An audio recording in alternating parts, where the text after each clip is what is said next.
Dolina pełna wysłych kości, tajemnicze pobojowisko, gdzie nikt nie grzebał zabitych. To jedna z wizji proroka Ezechiela. Jego wizje były tak wyraziste i niesamowite. Niektórzy sceptycy twierdzili, że prorok Ezechiel cierpiał na paranoję. Ten prorok był mistykiem i jego mistyczna więź z Bogiem tłumaczy ogromną nadzieję, która emanuje z jego proroctw, stanowiących ostatnią część jego księgi. Wcześniej, w 1598 roku przed Chrystusem, został porwany przez wojska Nabuchodonozora do Babilonu. Był kapłanem, ale nie mógł sprawować kultu. Z ojczyzny dochodziły złe wieści. Spiski przeciw Babilończykom nie powiodły się, a zagrożenie nowego najazdu rosło. Ostatecznie w sierpniu 587 roku Babilończycy ponownie zdobyli Jerozolimę.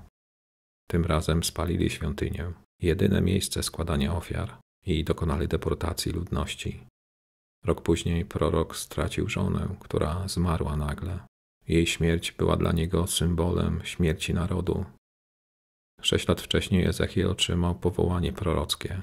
Bóg objawił się mu przebywając na rydwanie w otoczeniu cherubinów i tajemniczych, żyjących istot. Posyłam cię do synów Izraela, przekażesz im moje słowa, usłyszał. Ezechiel zaczął prorokować. Mówił o winach narodu, których skutkiem stało się wygnanie i zniszczenie, ale też wieścił o przyszłym odrodzeniu. Obrazem tamtego położenia narodu wybranego stała się dolina pełna wysłych kości, tajemnicze pobojowisko, gdzie nikt nie grzebał zabitych. W tej wizji Bóg polecił mu: mów do nich, wyschłe kości, słuchajcie słowa Pana. Kości zaczęły pokrywać się ciałem i po otrzymaniu ducha wracały do życia. Tak mówi Pan Bóg: oto otwieram wasze groby i wydobywam was z grobów, ludu mój, i wiodę was do kraju Izraela i poznacie, że ja jestem Pan.